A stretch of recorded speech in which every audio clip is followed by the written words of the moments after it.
Your mind is your weapon or your enemy. Your mind is the most powerful tool you possess, but it can also be your greatest liability. Every decision you make, every challenge you face, and every dream you pursue is determined by how well you control your mind. Some people let their thoughts run on autopilot, allowing fear, doubt, and hesitation to dictate their actions. Others take control, shaping their mindset like a sculptor chiseling away at a masterpiece. The difference between those who succeed and those who stay stuck isn't external circumstances, it's mental mastery. Think about the greatest athletes, entrepreneurs, and leaders. What separates them from the rest isn't just talent or luck. It's the ability to train their minds like an elite soldier trains their body. They don't allow distractions, self-doubt, or emotions to control them. Instead, they command their thoughts, direct their focus, and push forward regardless of the obstacles in their way. They understand that the mind is like a double-edged sword. It can cut through limitations or slice through their potential if left unchecked. The mind is designed for survival, not success. It naturally gravitates toward comfort, safety, and the familiar. This is why so many people struggle with fear, procrastination, and self-doubt. Your brain isn't trying to help you reach your full potential, it's trying to keep you alive by avoiding risk. But growth requires risk. It demands that you step into discomfort, face challenges, and push past the mental resistance that tells you to stop. If you don't learn to override this default setting, your mind will become your greatest enemy, keeping you trapped in mediocrity. This is why mental training is not optional, it's a necessity. Just as a warrior sharpens their sword daily, you must sharpen your thoughts, your beliefs, and your mental resilience. The thoughts you entertain shape your reality.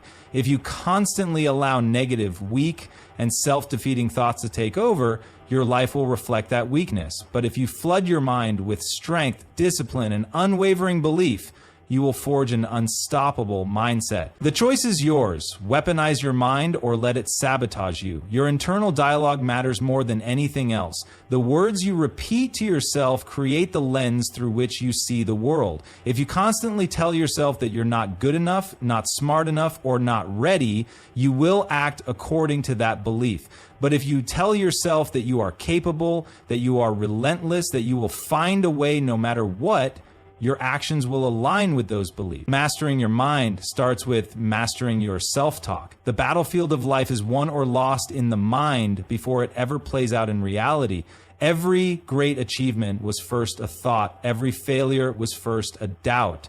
The question is, which thoughts are you allowing to take root? Are you nurturing strength, discipline, and action? Or are you watering the seeds of fear, hesitation, and weakness? The mind doesn't care what you feed it, it will grow whatever you plant. If you aren't consciously directing your thoughts, you're unconsciously sabotaging your future. The world will test you. Challenges will come, setbacks will happen, and there will be moments when your mind screams for you to quit. In those moments, the difference between winning and losing is your ability to take control. Will you allow your mind to be the enemy that convinces you to stop? Or will you make it your greatest ally, the weapon that propels you forward even when everything seems impossible? The mind is a tool, and like any tool, it must be used with skill and precision. Left uncontrolled, it will create a prison of doubt, hesitation, and fear. But when mastered, it becomes the ultimate weapon. One that can break through barriers, push past limitations, and forge an unstoppable version of yourself. Your thoughts shape your reality. Your life is a direct reflection of the thoughts you allow to dominate your mind. Every belief, every decision, and every action is shaped by what you consistently think about. The way you perceive yourself, your abilities, and the world around you determines the quality of your life. If you think small, you will live small. If you think like a victim, you will remain one. But if you think with power, with discipline, and with purpose, your life will transform to match that mindset. The mind does not differentiate between what is real and what is imagined. It simply responds to the signals you send it. Everything you see around you started as a thought. Every building, every invention, every breakthrough, before it existed in reality, it existed in someone's mind. This means that if you want to create a new reality for yourself, you must first create it in your mind. The problem is, most people don't realize they have control over their thoughts. They allow negative patterns to repeat like a broken record, playing the same excuses, the same fears, and the same limitations over and over. Without even realizing it, they program themselves for failure. Your mind is like a garden. Whatever you plant and nurture will grow. If you constantly feed it with doubt, fear, and weakness, you will harvest failure, frustration, and regret. But if you fill it with confidence, discipline, and unshakable belief, you will harvest success, resilience, and unstoppable momentum. The key is awareness. Understanding that you are always programming your mind, whether intentionally or not. The question is, what are you programming it with? Most people are unaware of how destructive their thoughts are. They wake up and immediately start complaining in their heads about their job, their finances, their body, their relationships. They tell themselves they're unlucky, that life is unfair, that they're not good enough. And then they wonder why they feel stuck. They don't realize that their thoughts are creating their reality. If you tell yourself every day that you are tired, unmotivated, and incapable, your body and actions will align with that belief. Your brain is designed to prove you right. If you constantly tell yourself you're not capable of achieving great things, your brain will look for evidence to support that belief. It will remind you of every past failure, every time you were rejected, every reason why success is not for you. But the opposite is also true. If you train your mind to believe in your potential, it will seek out proof of your strength, your past victories, and your ability to overcome any challenge. Your reality shifts when you shift your thoughts. This is why you must guard your mind relentlessly. Just as you wouldn't let poison into your body, you cannot allow toxic thoughts into your mind. The music you listen to, the people you surround yourself with, the content you consume, all of it influences your thinking. If you surround yourself with negativity, your thoughts will reflect that negativity. If you immerse yourself in inspiration, discipline, and growth, your thoughts will start to align with that energy. Your environment matters, but your internal world matters even more. One of the most powerful things you can do is to become conscious of the thoughts that run through your mind daily. Take control of your internal dialogue. If a negative thought arises, challenge it. Replace it with a more powerful thought. If your mind says, I can't do this, immediately replace it with, I will figure this out. If your mind says, I'm not good enough, counter it with, I am constantly improving and getting stronger. Your mind is programmable. Take control of the code you're writing. Repetition is the key.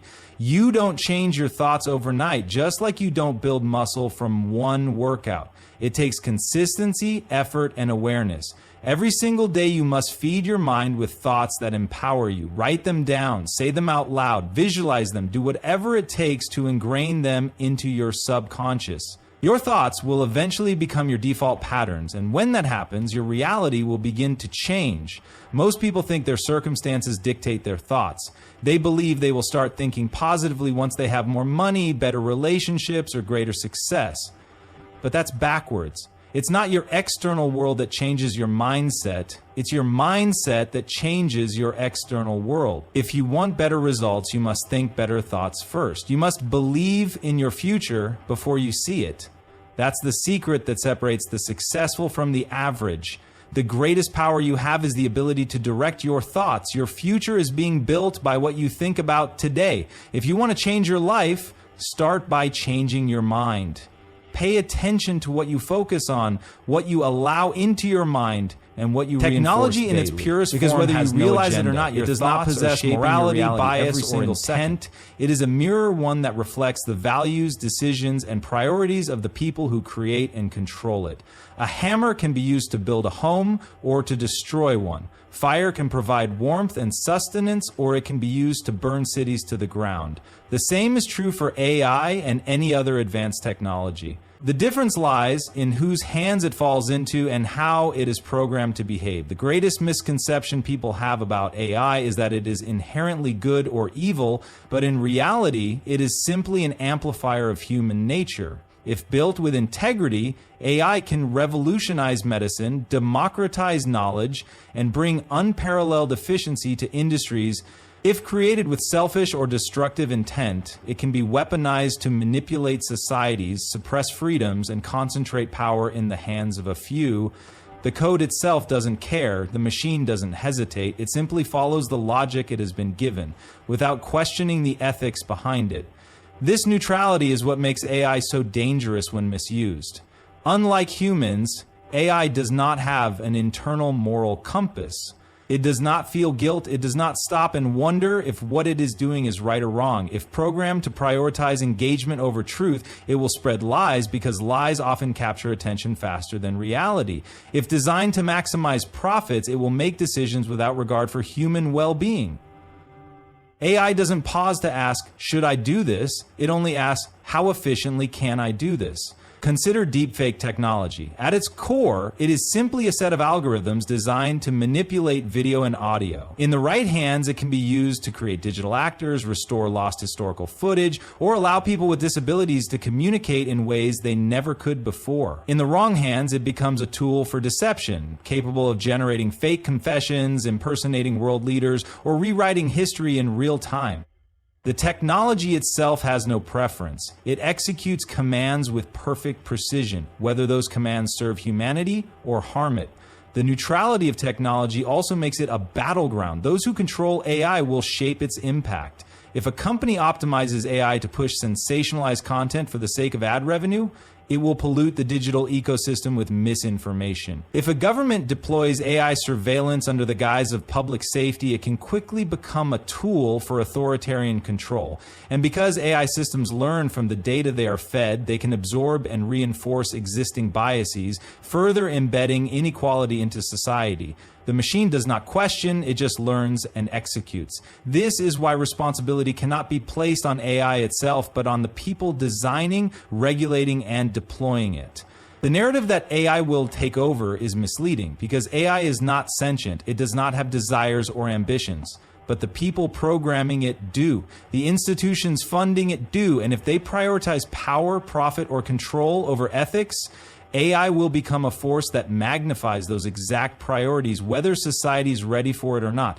History has shown us that technological progress is neither inherently good nor bad. It is simply inevitable. The printing press spread both enlightenment and propaganda. The internet connected billions, but also enabled mass surveillance and cybercrime. Social media gave a voice to the voiceless, yet it also became a breeding ground for misinformation and division. The same will be true for AI, blockchain, biotech, and any other breakthrough that follows. The question is not whether these technologies will be used, but how, by whom, and for what purpose.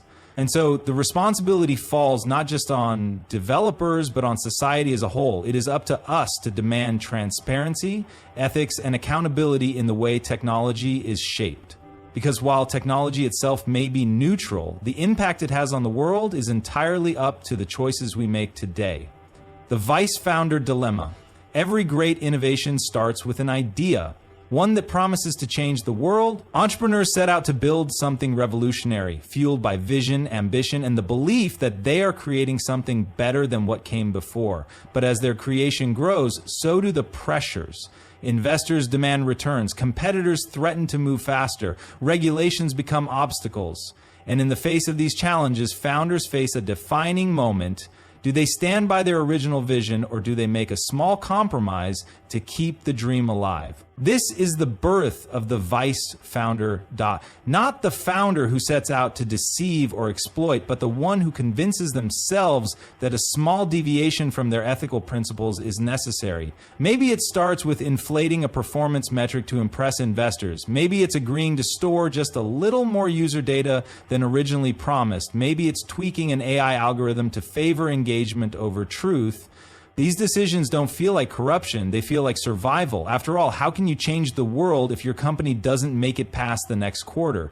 But here's the trap. Once a founder makes that first compromise, it becomes easier to make the next one.